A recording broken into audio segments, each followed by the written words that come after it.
बिस्मिल्लाहिर्रहमानिर्रहीम। अस्सलाम वालेकुम दोस्तों, मैं हूँ फ़याज़ अंसारी। दोस्तों आज एक और ज़बरदस्त रेसिपी लेकर आए हैं, बहुत ही टेस्टी, बहुत ही मज़ा, बनती मिनटों में ही है।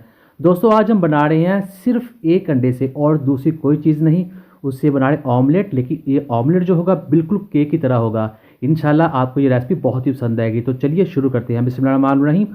तो यहाँ हमें लिया है एक अंडा, जिसकी हमने सफ़ेदी को और जर्दी को सेपरेट कर लेना है।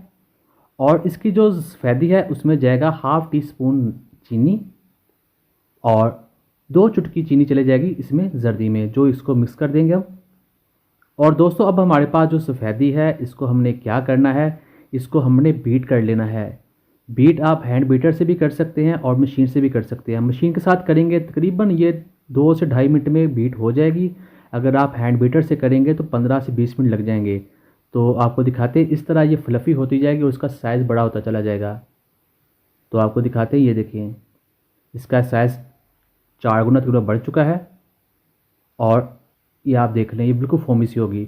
और अब हमने क्या करना है, इसमें से लेना है 1 टीस्पून के करीब फोम को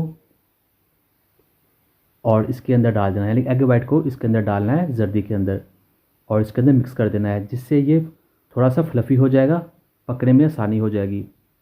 तो ये हो चुका है। बिस्मिल्लाहिर्रहमानिर्रहीम। तो यहाँ मैं लिया पैन जिसमें जाएगा थोड़ा सा ऑयल, हाफ़ टी स्पून के करीब। आप चाहे तो बटर का इस्तेमाल भी कर सकते हैं, जो भी आपका दिल चाहे। और अब हमने जो फ्लेम है यहाँ बिल्कुल लो रखा है और इसकी थोड़ी सी कर देंगे ग्रीसिंग, थोड़ा सा फैला देंगे इसको। बिस्मिल्लाहिर्रहमानिर्रहीम। अब जो जर्दी वाला हिस्सा है अंडे की वो इसके अंदर डाल लेंगे और जैसे नीचे थोड़ा सा पक जाएगा इसके ऊपर सफ़ेदी वाला हिस्सा, यानी कि जिसको हमने फ्लफ़ी किया हुआ है, वो इसके ऊपर डाल लेंगे चम्मच के साथ, बहुत आसानी के साथ हो जाएगा।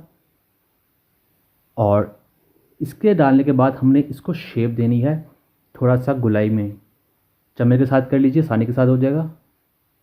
नीचे फ्लेम आपने लो रखना है वरना जो नीचे जर्दी है वो जल जाएगी। तो इसको हमने ऊपर डाल दिया है और उसको थोड़ा सा गोल सा बना दिया है। तो अब हम इसको पलट देंगे ताकि जो जर्दी है वो जल ना जाए। तो यहाँ जो जर्दी है वो तकरीबन पक चुकी है। थोड़ा सा ऊपर दबा देंगे और इसके ऊपर ढक्कन दे देंगे तकरीबन 2 मिनट के लिए लो फ्लेम पर। बिस्मिल्लाहिर्रहमानिर्रहीम। 2 मिनट या गुजर चुके हैं। तो नीचे जो इसका बेस है वो भी अब पक चुकी है। तो यहाँ जो काम है वो साइडों का रह गया है। तो अब हमने साइड इसकी पकानी है। तो आप 2 चम्मच ले लें, मुश्किल हो रही है तो हाथों से भी कर लें, बहुत ज़्यादा गर्म नहीं है, फ्लेम लो है, हाथों से आसानी के साथ हो जाएगा। तो इसकी जो साइडें हैं वो भी आप इसे पलट पलट कर पका लें। तो ये देखिए अल्हम्दुलिल्लाह हमने इसकी साइडों को भी पका लिया। अब ये अंदर से अच्छे तरीके से पक चुका है। अब हम इसको बाहर निकालते हैं। ये देखिए बिल्कुल माशाल्लाह बहुत ज़्यादा फ्लफ़ी है। अब इसकी जो लुक है वो भी बिल्कुल केक की तरह है। आपको निकाल कर दिखाते हैं इसकी फाइनल लुक। बिस्मिल्लाहिर्रहमानिर्रहीम। तो ये आप देख रहे हैं कितना फ्लफ़ी है, यही इसकी खूबसूरती है। इसको काट कर भी दिखाते हैं आपको। बिस्मिल्लाहिर्रहमानिर्रहीम। दोस्तों चैनल पर नए हैं, चैनल को ज़रूर सब्सक्राइब कीजिएगा। वीडियो अच्छी लग रही है वीडियो को भी लाइक कीजिए, कोई भी कमेंट करना ज़रूर कीजिएगा। तो ये देखिए आप इस रेसिपी को ट्राई करेंगे इंशाल्लाह घर वाले सभी हैरान रह जाएंगे कि एक अंडे के साथ आपने ये कमाल कैसे कर लिया। तो उम्मीद करता हूँ दोस्तों आपको वीडियो पसंद है। वीडियो को लाइक कीजिए, चैनल को सब्सक्राइब कीजिए। दीजिए फ़याज़ अंसारी को इजाज़त। अल्लाह हाफिज़।